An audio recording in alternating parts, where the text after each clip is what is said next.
SSD.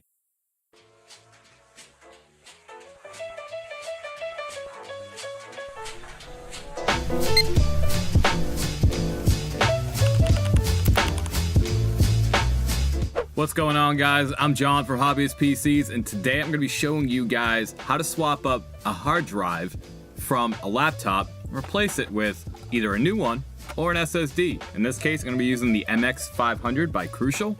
It is a 500 gigabyte SSD, about all I really need to get this laptop functional for what I need it to do. And I'm just going to go over some of the various steps you're going to need to take. Now, I have to mention right off of the bat that every laptop is going to be a little different. You're not going to be doing the same thing for each laptop. So please take this information as just a guide to kind of show you what you might expect to see inside of your laptop. Of course, the layout might be different on your particular model, or opening it up might require a lot more work.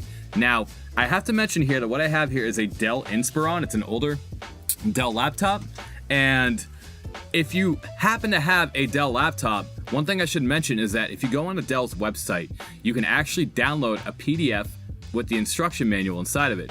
And inside of that instruction manual, they have directions that show you how to open up your laptop in case you need to replace an SSD, or perhaps you want to remove something or increase the RAM inside of it. They have instructions with pictures that show you exactly how it is that you need to do that. So keep that in mind. See if maybe your manufacturer actually has the same thing.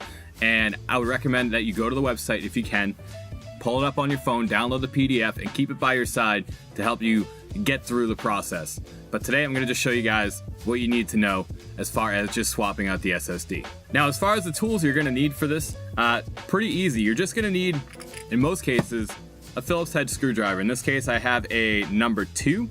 It's a fairly small screwdriver with a small head on the end of it. You're going to be dealing with some really small screws here, and that's why I also have this dish here to try to keep the screws in a place where I'm going to easily find them so they don't get lost. The last thing you're going to want to do is lose the screw here. But also, you might want to consider possibly picking up a precision screwdriver set.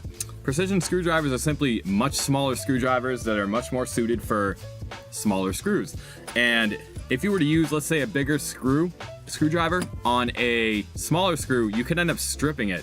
And the same could go vice versa. Use a smaller Phillips head screwdriver on bigger screws, you could end up stripping those as well. Next thing you know, you can't remove the screw from it anymore. So I definitely recommend that you pick up at least a number 2 in this case. It should fit most screws that are on laptops. If not, then I recommend picking up a cheap precision screwdriver set. There's no harm in it. Now let's get into this, guys. The very first thing you're going to want to do is first make sure it's not plugged in. Do not keep your laptop plugged in through this, and it's going to be even more obvious when I show you your first step.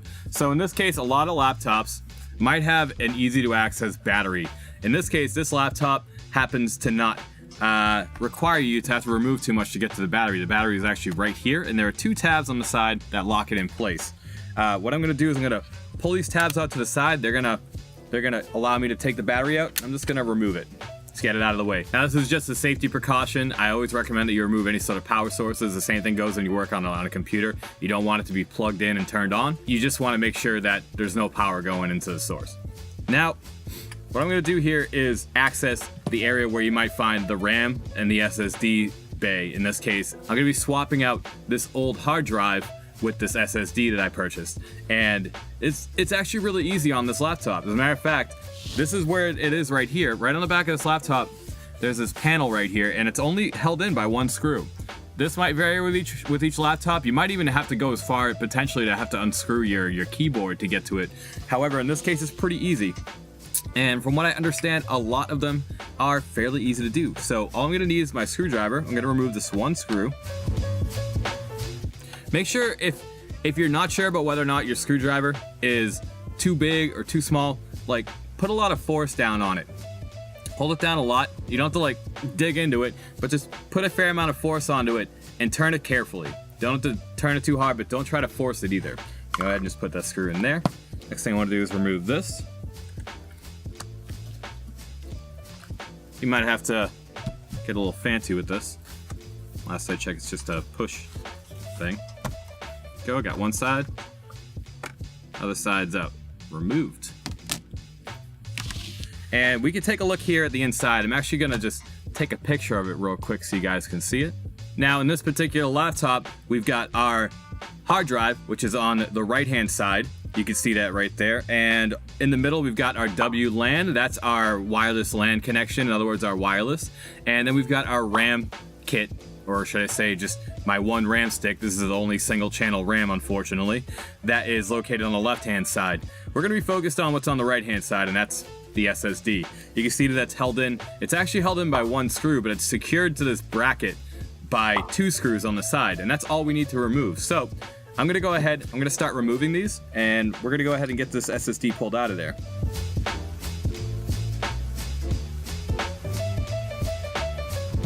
You don't want to mix these screws up because it looks like they're all different sizes. Just gonna put them off to one side so that they're separate. Now the next thing you're gonna want to do here, and I'm gonna try my best to do this in front of the camera for you guys so you can see it a little better. But you can see that there's a little pull tab right here. You may or may not have this. It may or may not be required for you. However, all you have to do is once you remove the screws, in this case, it looks like all I had to do was remove it. Or what I can do here now is I can grab from the bottom. You can just pull it up a little bit and just pull it out. And that's it. This is a Western Digital Blue, 1 terabyte, 7200 RPM hard drive. This is definitely still good to use, so I'm gonna hang on to it. It's gonna be something I can actually use in another one of my systems. Now, we're gonna go ahead and we're gonna grab the SSD. This is gonna be a fairly simple process. And I wanna note something that's inside of here. I don't know if you guys noticed, but there is a thickness difference between these two. The SSD is a little thinner, and included with this SSD came a little riser. And this is gonna go right under the SSD inside of the bay right here. You just want to keep that right in there. This way, it'll keep it rise up. It'll help it rise up, and it won't bounce around on the inside of your system. You don't want that. You want it to be nice and secure. So we're gonna go ahead and pop that in there.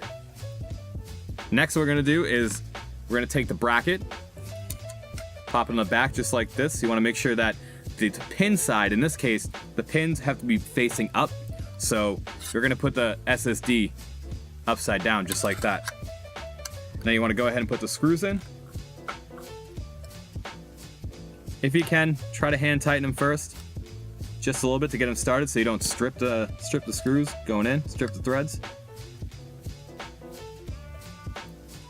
You don't have to tighten it too much, just enough so it stops.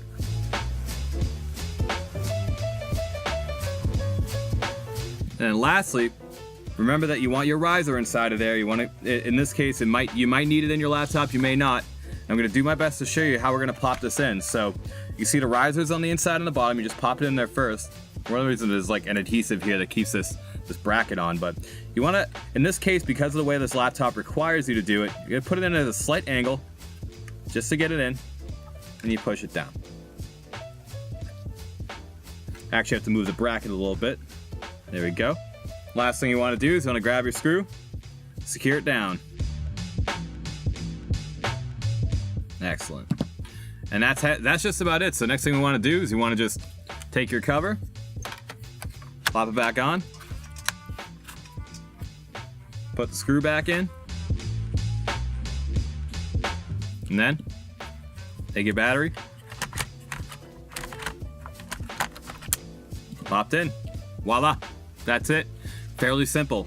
I can't guarantee that it's going to be this simple for every single laptop that you guys might encounter. However, in this particular case, Dell did a very good job to make this incredibly easy to do, so the swap took almost no time. And that just about wraps up this tutorial, guys. I hope you found this video helpful, and if you did, please be sure to like, share, and comment down below. Please be sure to share your experiences with me. Let me know what it's like to work on different laptops, whether some companies make it easier or harder.